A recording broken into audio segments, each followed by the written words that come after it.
ഈശോ മിശിഹായ്ക്ക് സ്തുതിയായിരിക്കട്ടെ.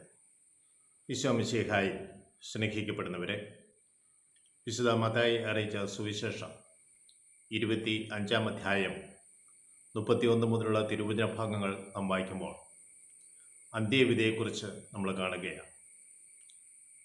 അതിനു മുൻപ് ഈശോ ഉപമകൾ പറയുന്നുണ്ട്.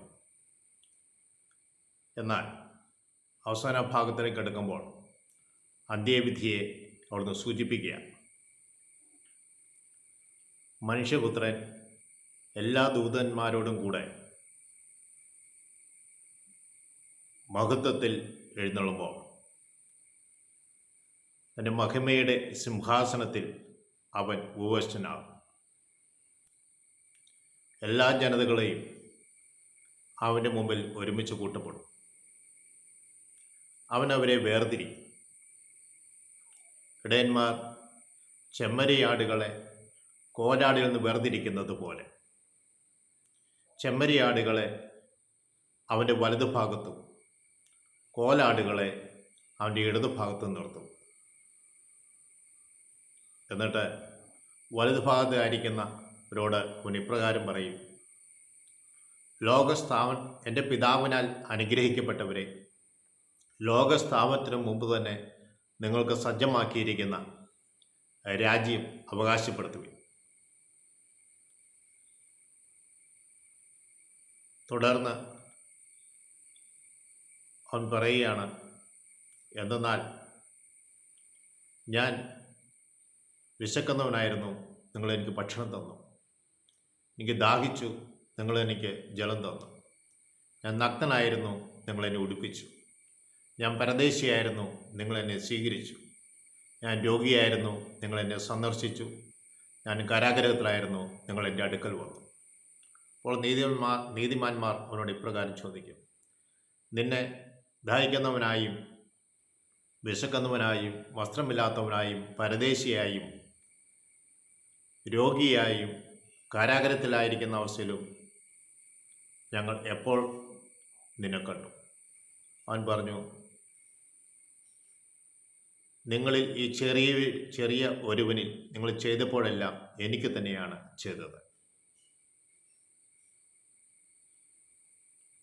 ഇവിടെ ഈശോ പറഞ്ഞു വെക്കുന്നത് സൽപ്രവർത്തികൾ ചെയ്യുക എന്നുള്ളതാണ്. തൻ്റെ ഇടതുവശത്തുള്ളവരോട് അവൻ പറയും: നിങ്ങൾ എനിക്ക് ദാഹിച്ചപ്പോഴും വിശന്നപ്പോഴും വസ്ത്രമില്ലാത്തപ്പോഴും പരദേശിയായിരുന്നപ്പോഴും കാരാഗൃഹത്തിലായിരുന്നപ്പോഴും രോഗിയായപ്പോഴും നിങ്ങൾ എന്നെ കണ്ടില്ല, എനിക്ക് വേണ്ടത് നൽകിയില്ല. അവർ ചോദിക്കും: നിന്നെ അപ്രകാരം കണ്ടത് ഞങ്ങളെപ്പോൾ? പറഞ്ഞു: നിങ്ങളിൽ ചെറിയവരിൽ ഒരുവന് നിങ്ങൾ ചെയ്യാതിരുന്നപ്പോഴെല്ലാം എനിക്ക് തന്നെയാണ് നിങ്ങൾ ചെയ്യാതിരുന്നത്. നിങ്ങൾ പിശാചിനും അവൻ്റെ ദൂതന്മാർക്കും ഒരുക്കിയിരിക്കുന്ന രാജ്ഞിയിലേക്ക് പ്രവേശിക്കും. സ്നേഹമുള്ളവരെ, നമ്മോട് തിരുവചനം ആവശ്യപ്പെടുക ആഴപ്പെട്ട വിശ്വാസത്തിൽ ജീവിക്കണമെന്നും നമ്മൾ പരസ്നേഹ പ്രവൃത്തിയിലൂടെ മുന്നോട്ട് പോകണമെന്നാണ്. യാക്കോബ് ശ്ലീഹായുടെ ലേഖനം 2-ാം അധ്യായം 15 മുതൽ 17 വരെയുള്ള തിരുവചന ഭാഗങ്ങൾ നമ്മൾ വായിക്കുമ്പോൾ പ്രവൃത്തിയില്ലാത്ത വിശ്വാസം അതിൽ തന്നെ നിർജീവമാണ്. ഒരുവന് ഭക്ഷണമില്ലാത്തപ്പോഴും വസ്ത്രമില്ലാത്തപ്പോഴും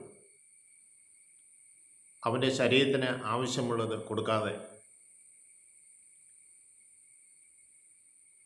ഉപവസിക്കുക, തീ കായുക,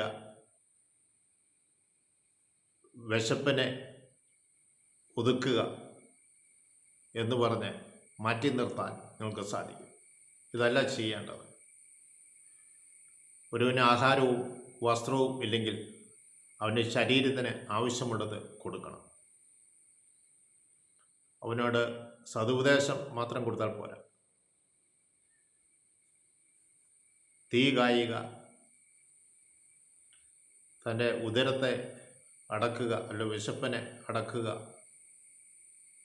എന്ന് പറഞ്ഞ് മാറ്റി നിർത്തരുത്. പ്രവൃത്തിയില്ലാത്ത വിശ്വാസം അതിൽ തന്നെ നിർജീവമാണ്. സ്നേഹമുള്ളവരെ, നമ്മൾ ഈശോയെ വിശ്വസിക്കുന്നുണ്ട്. അത് സാത്താനും അപ്രകാരം ചെയ്യുന്നുണ്ട്.